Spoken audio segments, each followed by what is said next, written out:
Welcome to the Always Better Than Yesterday podcast. I'm your host, Ryan Hartley.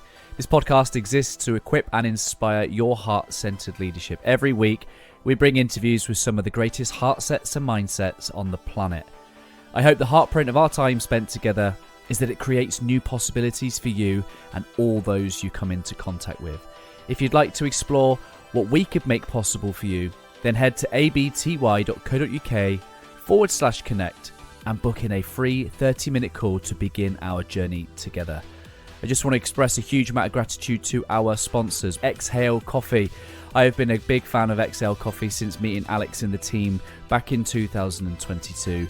Exhale is the first coffee to be sourced, roasted and lab tested specifically to maximize its antioxidant and anti-inflammatory potency. An independent lab test has shown that 1 cup of Exhale Coffee has the same antioxidant power as 1.8 kilos of blueberries or 55 oranges. I'm a huge fan, and Mrs. H loves the decaf, especially because she knows that Exhale use the mountain water decaffeination process, which uses only pure glacial water from the highest mountain in Mexico and no nasty chemicals. Simply head to exhalecoffee.com/ABTY for your special offer. And lastly, before I introduce this week's guest, please do subscribe to the channel if you haven't already. It would really help us leave a greater heartprint on this world.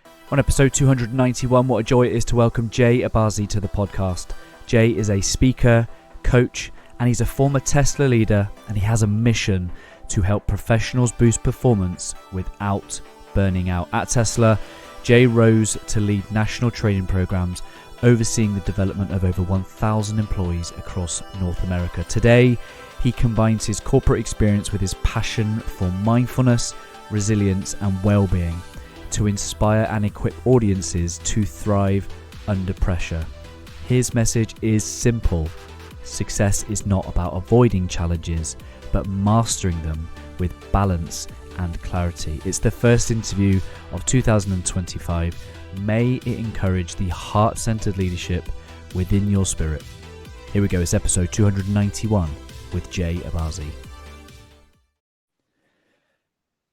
Jay, welcome to Always Better Than Yesterday podcast. How are you, brother? I'm doing well, Ryan. It's great to be with you. How are you?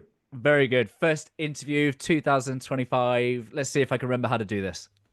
I'm sure you'll pick up right where you left off. It's like riding a bicycle.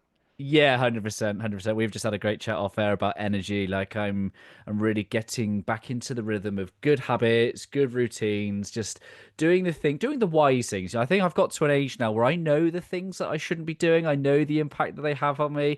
I know every time too many late nights, if I'm doing some things, I'm not drinking enough water, but I just pray to God for the wisdom to actually implement those things on a daily basis this year.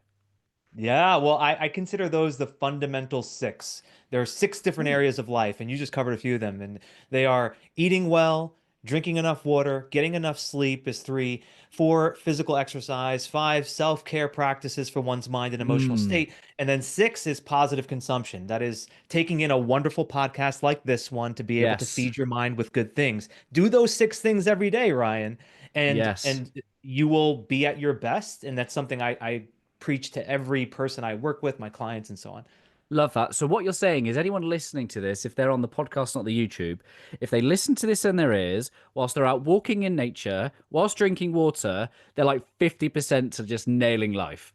They're crushing it. Let's go. Jay, help us understand your heart and mind. Tell us a bit about your story. What are the some of the things that have really shaped who you are today? Yeah, so, I think that so much of what I experienced many years ago is something that I see people experiencing now, and it's what really inspires the work that I do. So maybe 10 years ago, I felt like I was in this cycle of just being on autopilot where I was just going through the motions, Ryan, and just living my life according to what everybody else told me I should be doing. After school, you get a job, you work really hard, but I wasn't passionate about it. I had no direction, no real clarity. And then I lost my father very suddenly. When he passed away, it was unexpected. He had a heart attack. And it really forced me to ask those deeper questions about what am I doing with my life? How much time do I have? My father, he was 55. He had a whole, life ahead of him, he thought. And it really shifted my focus and my attention onto how to live a life where I am making a greater impact on the people around me while making sure I take care of myself throughout the Mm, process. How could I have both, Ryan? How could I be able to achieve a great deal while being at peace, being at ease? And I found a lot of success in my corporate life. I got promoted 6 times within just a short amount of time at Tesla. I was running a national training program there. I found a lot of success. And then when I left Tesla, the natural progression for me was to be able to offer the methodologies that helped me in the work that I do as a speaker mm. and as a coach. That's powerful. I don't know if you're open to speaking about the loss of your father, but I lost a grandparent 18 months ago. Those that know the podcast know that I lost my nan. My nan was very young when she was when I was born. She was 38 when I was born, so almost like second mum kind of age. And I Mm. lost her a couple of years, 18 months ago, and just something happens. The grief's a funny old emotion, isn't it? Grief's a funny state to be in and experience. Like, how did you navigate that time? Like, do you mind just bringing that to life? Like some of the perspectives that you were considering, because I think it's a real value shifter, isn't it? It's a real kind of it's a real time. I mean, I read a bit of the Bible, and there's the thing that really stuck out for me was in the book of Ecclesiastes, which is when King Solomon has the riches of everything, and he just concludes that everything's meaningless, meaning that there is a deeper meaning to life than just acquiring things. And I think death is something that really engages us to think about that. And it might be quite deep to go in like, first 10 minutes It's of the first podcast of the year, but I think it's just kind of real talk. I wonder what that kind of did for you that period. Yeah, it's totally fine to ask about, and I'm glad you are because those are the things that I think are the most important topics to really dive into when we Mm. consider what's most important to us, right? It's the Mm. people in our lives and what we are making of our lives.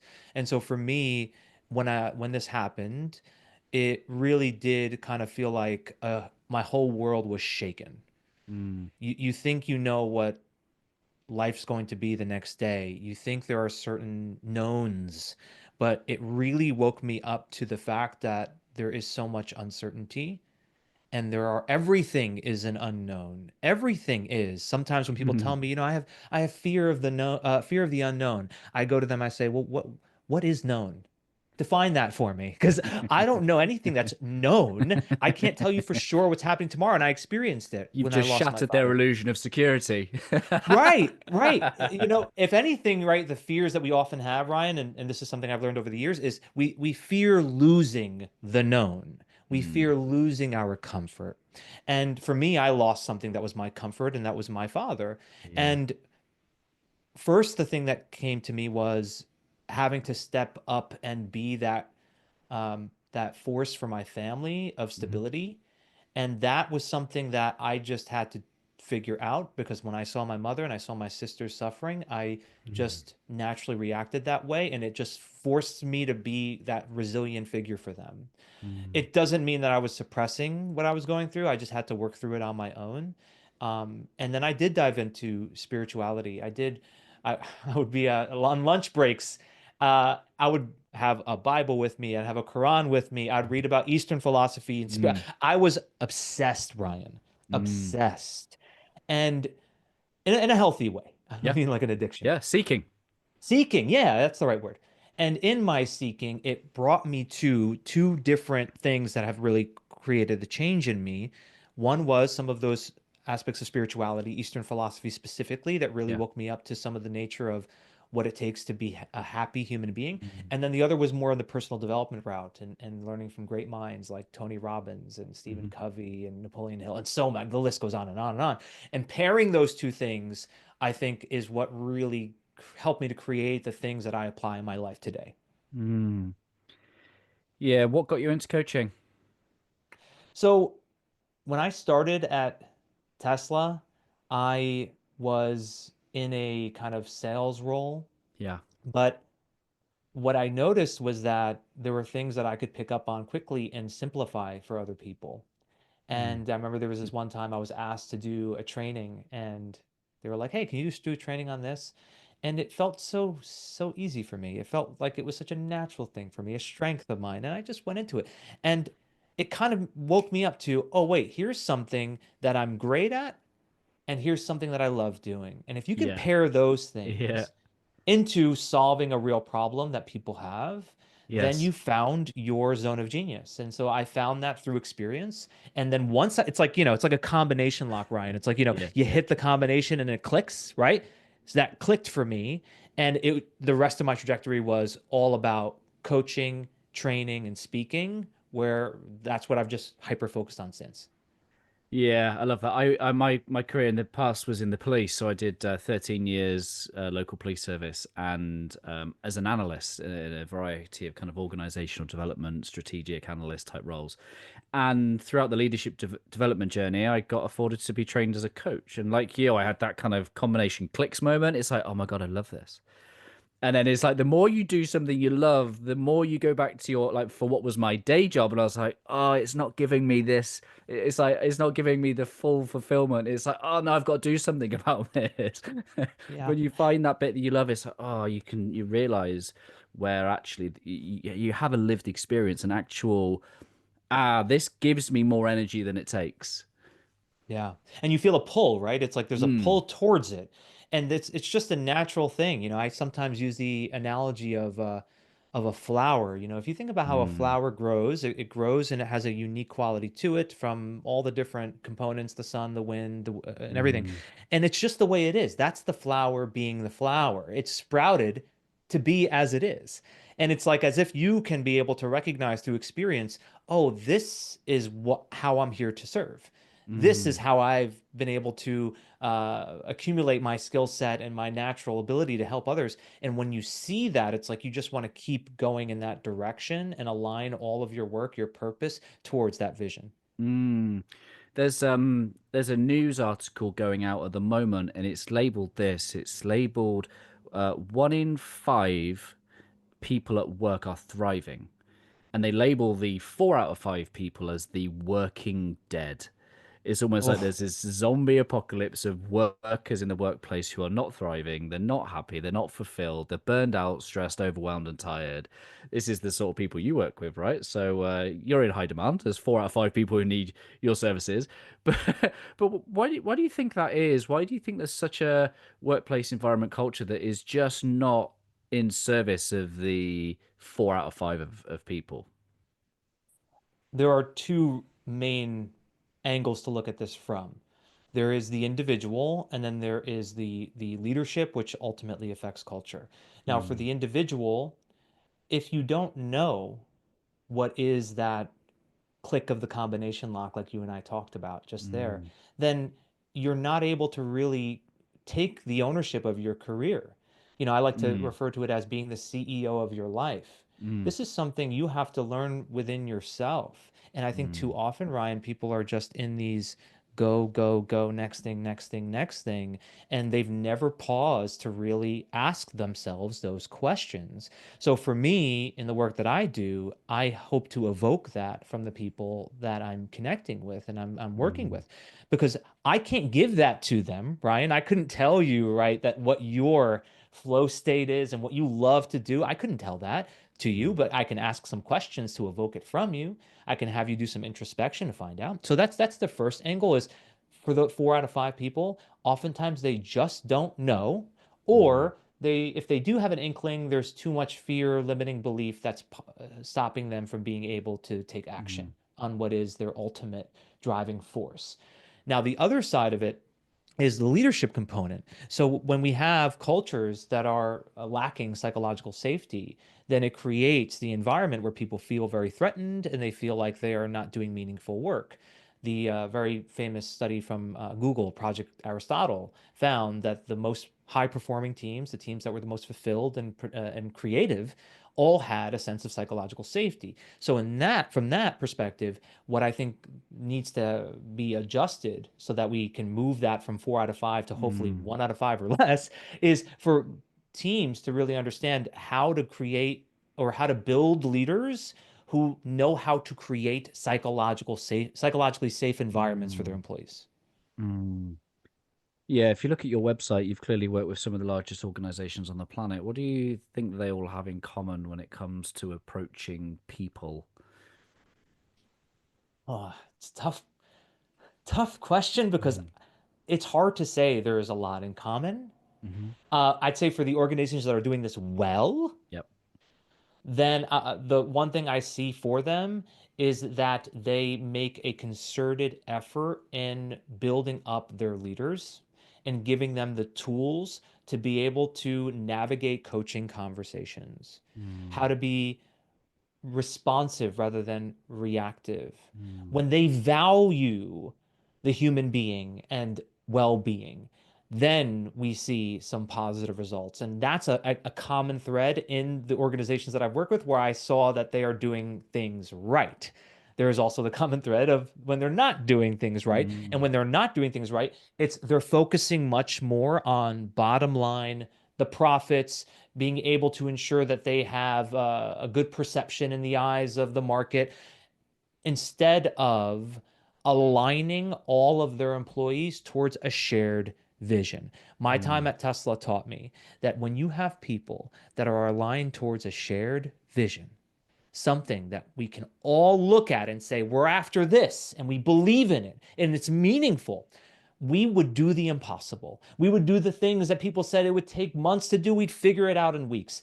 That's because we all had that alignment. So if you look at the organizations that are doing this well, they care for their people, they empower their leaders, and they all have a shared vision towards one North Star. mm. Your former CEO of Tesla, I don't know if he still owns, he's commenting quite a lot on our political matters, and our news broadcasters are trying to paint him in a particular way. It's all politics, right? It's all politics. I prefer to take people as I see them and experience them. I'm clearly never going to have an interaction with Elon. I wonder whether I can ask you your opinion and perspective of him. What's he like as a leader? What's he like as someone that was the head of an organization that you were part of? Absolutely, Ryan. So he's very human, which is counter to what people think because they Mm-hmm. see this brilliant leader who had this incredible success. And I found that he was very human. There would be experiences that would be some where he was very direct and impatient. Where, for example, if he asked for someone to do something like, okay, we need to deliver X, and the person said they couldn't do it, and then he learned from somebody else that it's able to be done, he would make a public display of letting that person go. Oh. And so those kind of things would happen, Ryan. Mm-hmm. And this kind of thing would happen where he asked a team to put together an event for Roadster 2, and it was a very elite group of potential clients to buy this new vehicle. And the team had like 24 hours to put it all together, and it was so much work. And after it was done, Elon took them all into a room and thanked each of them personally and was getting emotional as he was thanking them Mm-hmm. for really putting in the work to do it. He's human. He had Mm-hmm. moments where he would be very reactive, very defensive, very difficult to be around, and then Mm-hmm. moments where he was incredibly heartfelt and appreciative. Yeah.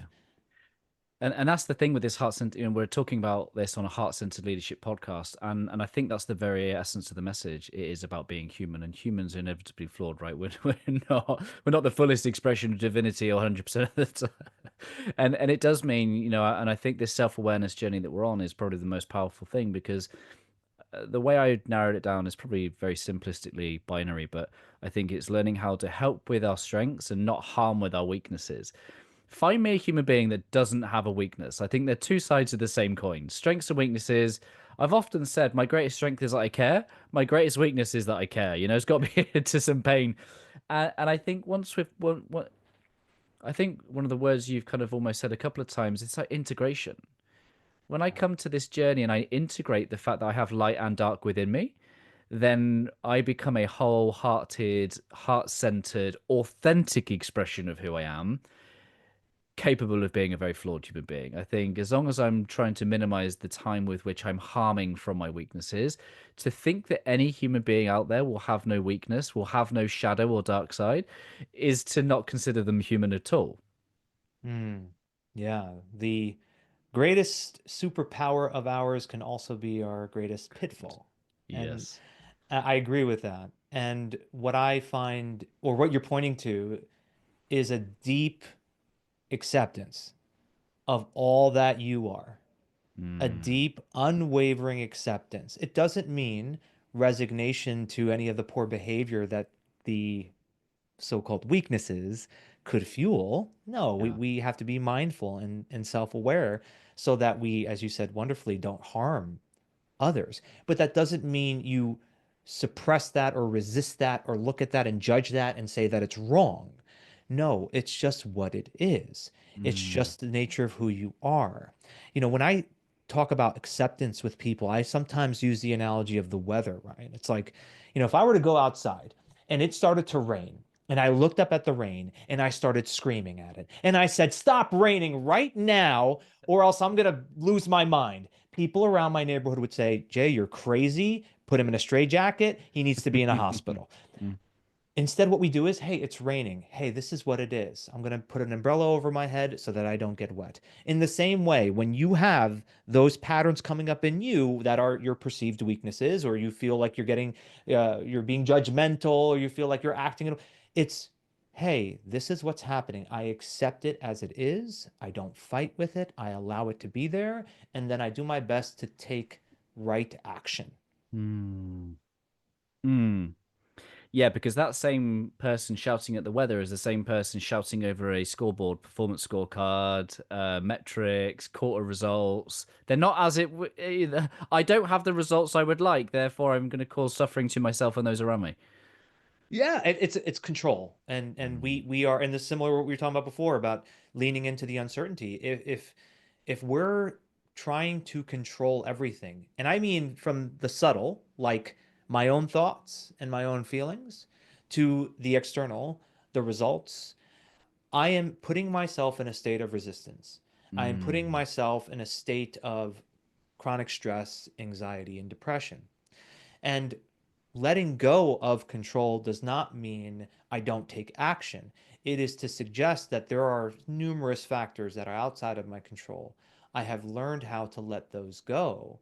And I allow myself to only focus on the present and to be able to pull the levers that are in front of me. And oftentimes, what are those levers? It's just my attitude, where I place my attention, and the actions that I take. Yeah. And this coaching stuff's like, it really is like open-hearted. It's brave stuff because, I was going through coaching and I was talking about one situation where I was getting to a point where I was feeling a bit unwell and stressed about a certain situation. Start to take control, and my coach was like, "That's interesting." And then we kind of unpicked a number of the circumstances, and it always comes back to some original kind of trauma, something there that's gone, that has now become a coping strategy. When things get stressful or overwhelming, that behavior that's now manifest has become a coping strategy to something. And then when you look at that and you think about having those conversations in a corporate setting, it's like that's real. That's the type of work that not a lot of people are nominating themselves for. But Yeah. that's where the real gift is, because that's where we can really make internal healing, transformation, change, and have our leadership be more from love rather than for love. Yeah. And when we're from love, the way you just described, it doesn't mean we always say things that people want to hear.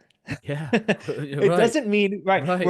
we're not looking to always be liked. Mm. And that's something I had to learn, Ryan, in my life. I mean, Yeah. years ago, I would be so afraid of what, even in a conversation like this, of what you would think of me. Am I saying things that make me sound stupid? Am I answering questions the right way? And in a coaching conversation, oh, I have to give somebody feedback and constructive criticism? No way. I'm going to say whatever is going to make them feel good. But when you do that, Ryan, then you're caught in your own ego and you're only thinking about yourself. And when you're only Mm. thinking about yourself, you are not as effective as a coach, as a leader, and you're also caught in your own stress and anxiety. So it's also not as pleasant of an experience. You're caught in resistance. So, what I had to learn over the years is to learn how to let go of my own fears and desires and ask what's the appropriate response to that that's going to serve the other person. So my attention Mm. now is only on them. So there are times, Ryan, I say something to a client and I have to give them a little bit of a warning. I'm going to say, I'm about to say something that you may not like. Is that okay? And then they say, yeah. And I say it directly. I say exactly what's going on. And they get quiet.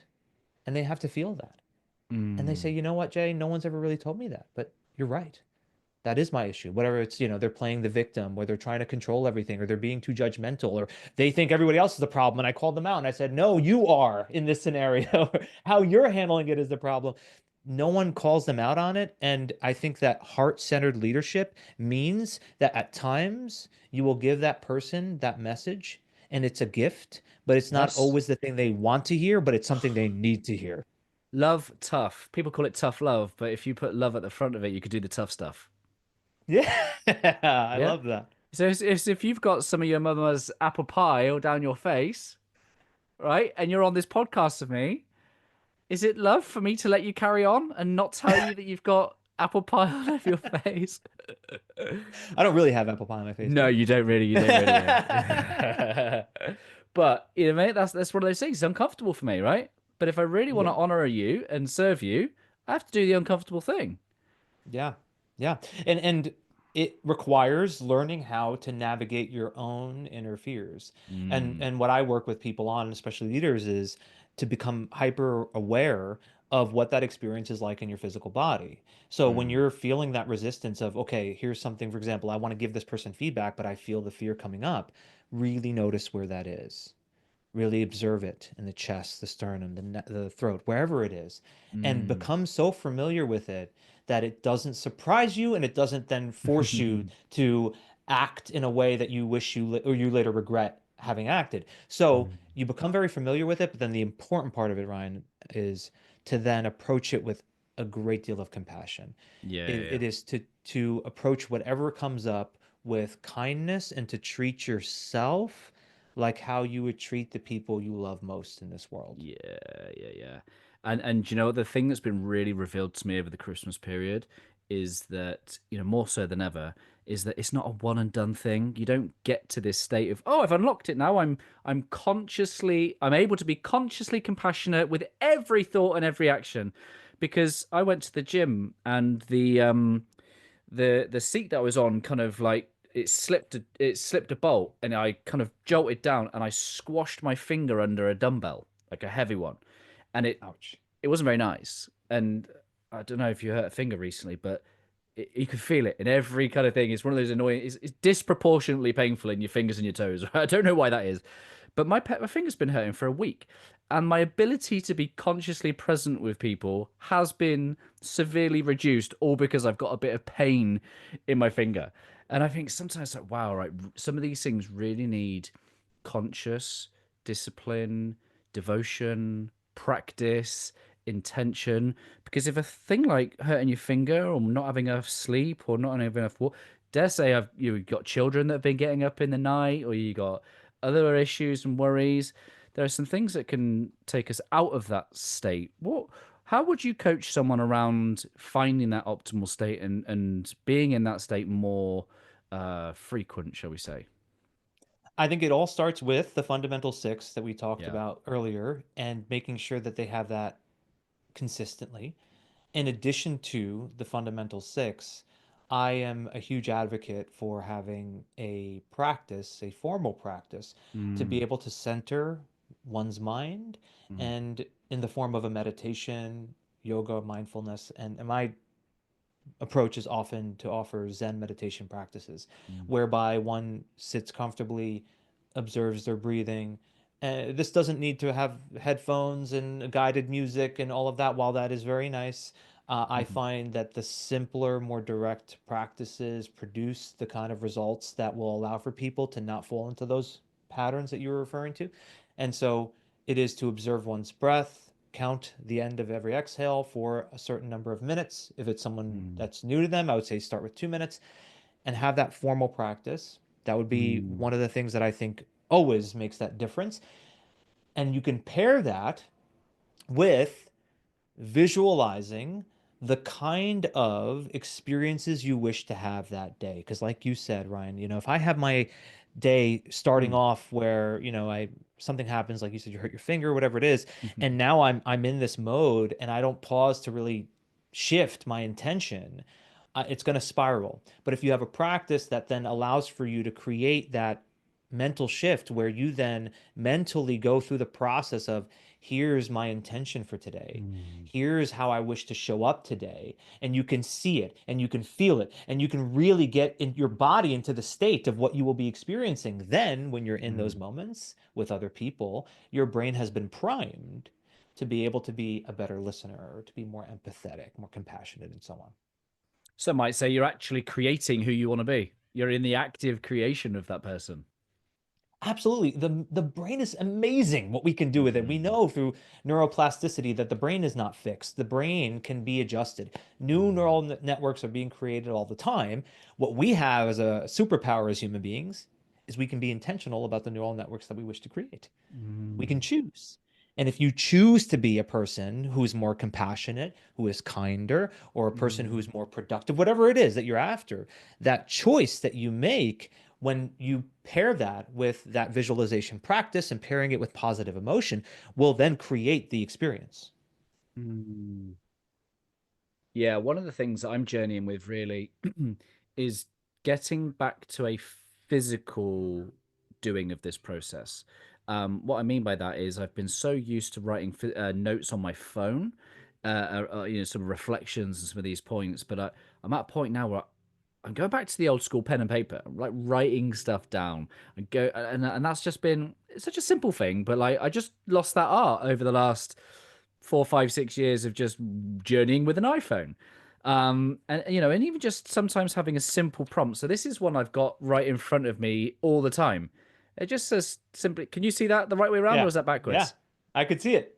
Yeah. Remember who you are. Remember who you are. And it's like Mufasa's talking to me, but like it's like for me, like, yeah, just this there. And for me, the question prompts a response. I think this is why I love coaching, right? The question prompts the introspection and the self exploration. And yeah, so that's just one thing I do. Like, what about yourself? Like, obviously, everyone's different, but what's your kind of foundational practices, principles? Yeah. So the Zen meditation practice is something I do every day. Mm. And it really helps me to be present and just take inventory even of what's coming up and notice it all, be familiar with it. And Mm. then I do have a journal and I do write out my intentions. I write them out. I then look at them and I read them quietly. I then read them out loud. Mhm. I then close my eyes and I see the experiences that are tied to that intention. I play the mental movie. And there's a lot of people out there that could be listening that think this could be a little woo woo law of attraction kind of stuff, but Mm. I base it off of the neuroscience of what these practices do, how it actually does create Mm. new neural networks in the brain. It really does. Because your brain can't tell the difference, Ryan. Your brain can't tell the difference of something that's imagined or real. That's why when you're watching a movie and if something pops out at you, you still get scared, right? It's because your brain can't tell that it's actually not something that's real, that it's us on the screen, but your brain still has that reaction, yes? So you do the same thing and I do the same thing and I really picture it. Where I'm going to be, how that's going to feel, who I'm going to be with, what is that going to feel like? And I go through that process and then um, I get up and I start my day. So it's about a Mm. 30 to 40 minute practice Mm. that I do. Are you familiar with the Ho'oponopono forgiveness process? No. There's like a Hawaiian prayer. It's called Ho'oponopono.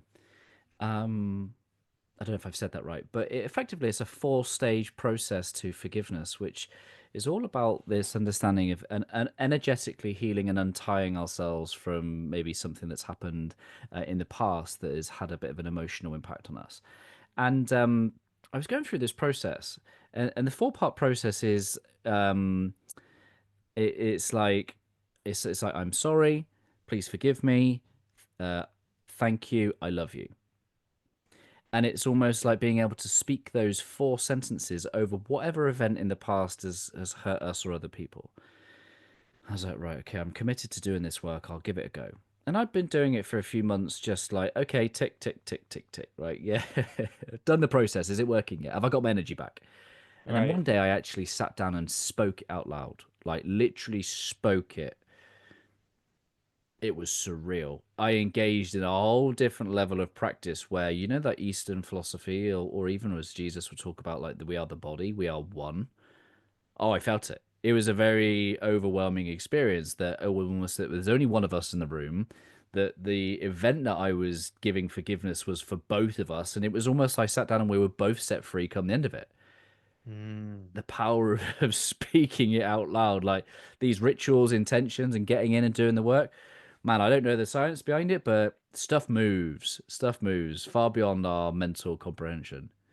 Well, I also think it's each of us have a different way in which we process things, and it sounds like Ryan, you have maybe an auditory response. It was right, so it was heard through your own voice, right? It was Mm. said and then heard as you were saying it.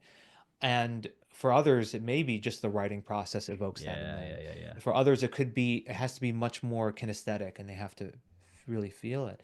You just have to know you. And I'm similar to you, Ryan. I do need to say things out loud, even if I'm, preparing myself for a keynote. I can't just look at the slide. I have to say it. I have to verbally do like that's my process of getting it wired into my brain. So in a practice of healing, I can see why that had such an effect on you. And I feel like it has a similar impact on me when I say those things Mm. verbally. Mm. What's capturing your heart and your mind? You know, the start of the year, it's often a point where we set intentions, is we set kind of visions. Is there something really like capturing a fire in your soul? Well, at the end of last year, I was doing a lot of this introspection and trying to realize, okay, what are some of the throughputs of the work that I've done over the years? What is a key message that I could share with the world that I think would have the greatest impact? And I think the thing that's come up time and time again, and it wasn't because I was looking for it, it kind of came to me, is that we are at our best and we are at our happiest when we learn how to lose ourselves. When we lose ourselves in the work that we do and the relationships that we have, what I mean is not to forget about your well-being, not to stop caring about yourself. Mm. It is to be able to be fully immersed and Mm. engaged in the present moment, to be in what Mihai Csikszentmihalyi, the um, author, philosopher, he would talk about is being in a flow state Mm. and being able to be connected to something that's bigger than just you. When you're in that, you're performing at your best. You're the most Mm. resilient you could be. You're at ease, you're at peace, you're happy. And I feel like with everything that I do this year, Ryan, I want to be sure I'm getting that message out there to help people realize that we may as a society have gone a little bit too far into individualism. We may have gone a little too far into self-absorption, where it's actually creating so much of the suffering, which is why mental health is becoming such a crisis, because we're all thinking about ourselves. And I'm not saying, again, stop caring for yourself. No, when you do care for yourself, do so you can serve your environment, so you can serve a higher purpose. It's very disembodied, isn't it, to consider one of self, because we came into this world very much connected to another human being, and I think we are meant for service and connection. And I here in the UK we have a team called Liverpool Football Club, and at the start of every match they sing a song called "You'll Never Walk Alone," and I got to experience that about 12 years old. Not as a Liverpool fan, I'm a Chelsea fan, but it did something to me in my soul. I didn't realize it at the time. I know now. I experienced something that I think is the next phase of our evolution, which is when we come together as humanity, as a group or as a community, something bigger than ourselves, right? And I really do believe that that's our next phase of evolution. The work of Bruce Lipton says that even our own bodies are a community of 50 trillion cells. And so when we think about as above, so below as a spiritual concept, well, that clearly makes sense that when we come together as a body of people, we go from being humans to humanity. And I think you bang on. I think the more that we can get to a point where we share one heart, one heart, one mind, which is this we rather than me. Mm. It's I. The paradox is I focus on me so that I give you the best me. It's the context, isn't it? In having all that I need, coming from wholeness, understanding my gifts, my skills, my strengths, my strength, how I help and how I harm. I'm able to put my best foot forward in the service of you. I'm able to contribute what I've been given so that you may receive it. And I think that's Mhm. a reciprocal thing. And how do we get to that kind of like, I don't think that's an intellectual thing. I think that's a very much, I think we have to go on a 18-inch journey to really let that settle to go. And I think sometimes we're living too fast. I think sometimes we're living too fast, too many deadlines, too many targets, too many goals, too many this, that, and the others, and we miss that. Hmm. How do we Yeah, connect? because How do we connect? when we're in the pattern of chasing, Mm, chasing, whether that's chasing dopamine or whatever it is that we're chasing, we are unable to escape our own fight or flight perceiving threat response. When we're in that threat response, it is impossible to be able to be fully connected to your mm, environment. It's just not possible. Like your brain doesn't have that capacity. So we have to learn how to get out of fight or flight and into a much more calm and peaceful state. And then you're able to make that connection, to be able mm, to establish, because that's what we're talking about here, Ryan, right? It's connection. This is all mm. about connection. And anyone listening, and you can think about this too, at any point in your life when you felt incredibly happy and incredibly joyful, if you think about right now, Ryan, what was the, one of the moments in your life that you were at your very happiest? What comes to mind? What do you think about? Freedom, like out in nature, like being with Out in my nature, kids, out in being with nature your with my kids. kids and my dogs. Yeah, Right. You didn't think about a time when you were staring at your cell phone. yeah. Right? Yeah. You didn't think about a time when you were scrolling Instagram. You Yeah. thought about a time when you were in nature, connected to your environment. You thought about a time when you're with your kids and fully with them. We need to just capture more of those moments. How Mm, we do that is, again, one, being out of our own fight or flight. So you have to feel safe. If you don't mm, feel safe, none of it's going to work. You have to feel safe first. Then it is to be able to create or be intentional about what you're doing, how you're spending your time, where you are going to be in situations that will allow for you to be connected. mm, And that is from the relationships you have with the people around you to being out in nature and some of the bigger time consuming activities like the work that you do.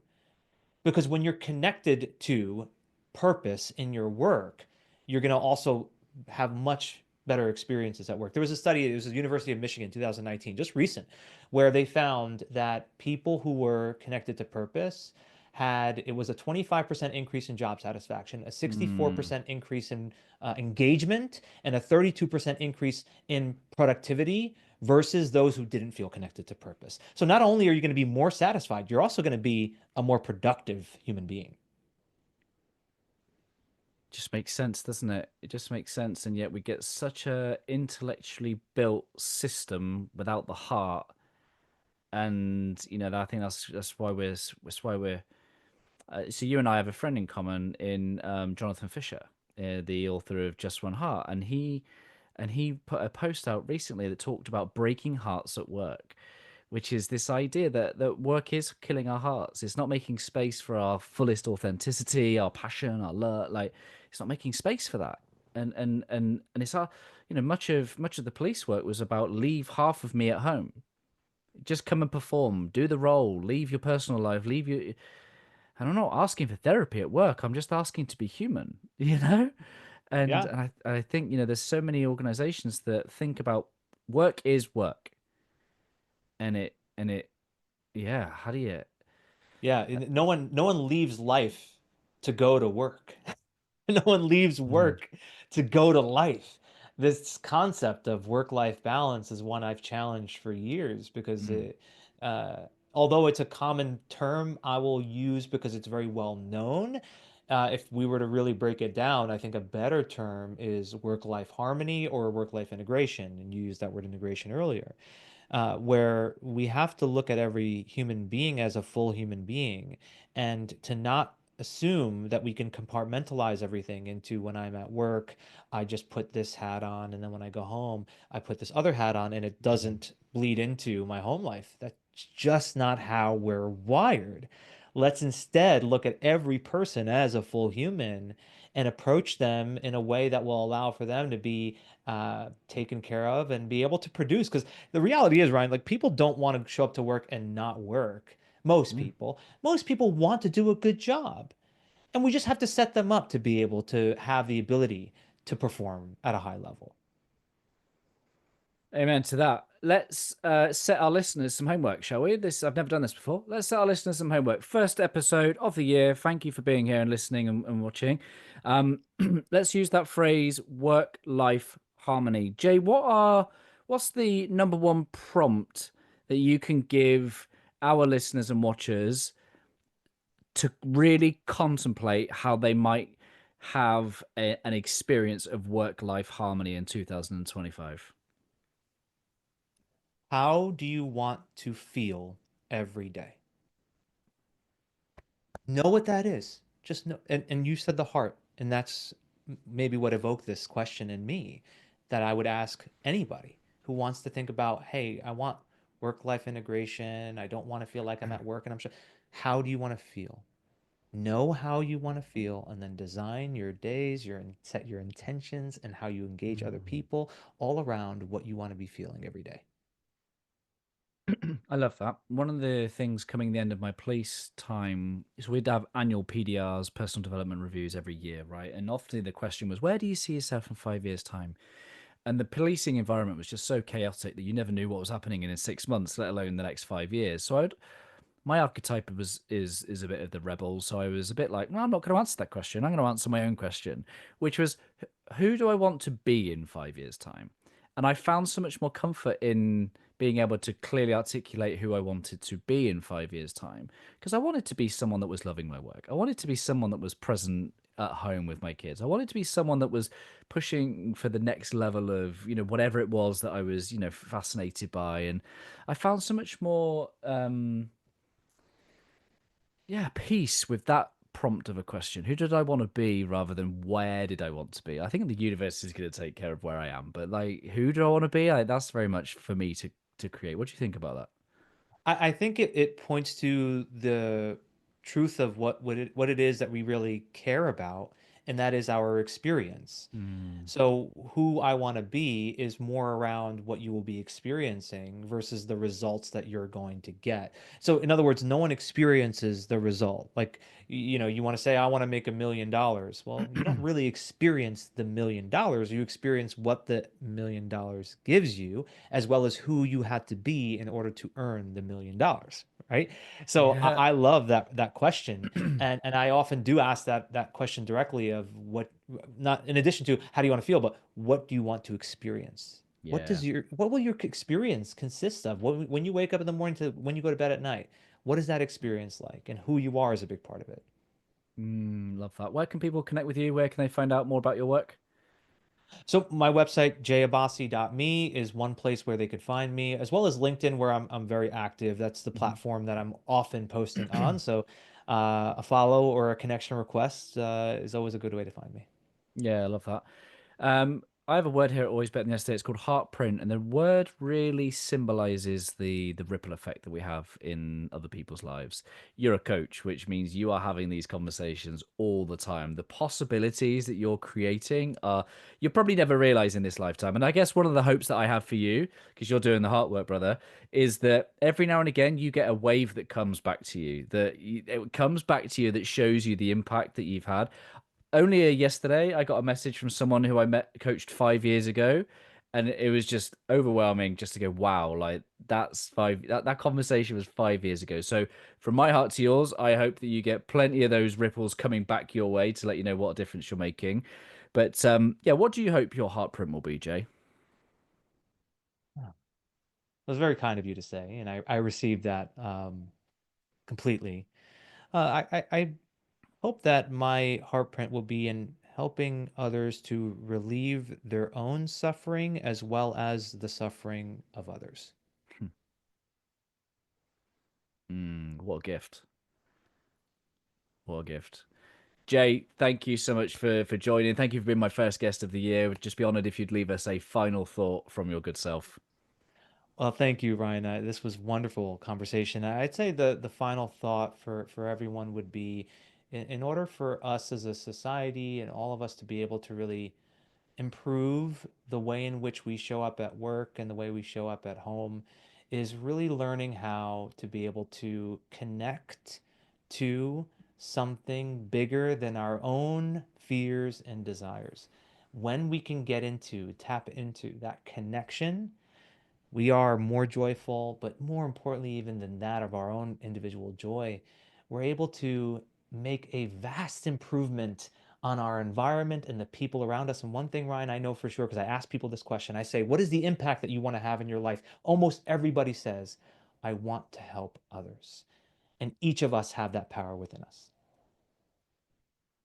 Great way to end. Jay, thank you, brother. You're welcome. Thank you, Ryan. Hey my friends, thank you for making it to the end. I hope that our time spent together today has left you a little bit better than before you push play. I'd really appreciate if you just took a moment to leave a review to allow me to meet more people where they are and hopefully leave them a little bit better too. If you're curious to know how I, through Always Better Than Yesterday, can serve you, your team, your organisation, then head to alwaysbetterthanyesterday.com to connect. And while you're there, let me know one or two things that you're going to do as a result of listening to this conversation. I absolutely love hearing your thoughts, your reflections, and the things that this spark in your own heart and mind. If you want more insights from my heart and mind, I do send out short episodes on a Monday, Tuesday, Thursday and Friday, and again, I hope that they serve you well. I appreciate you listening. I'm Ryan Hartley, host of the Always Better Than Yesterday podcast, a podcast for heart-centered leaders just like you. Keep leading, my friends. Always love.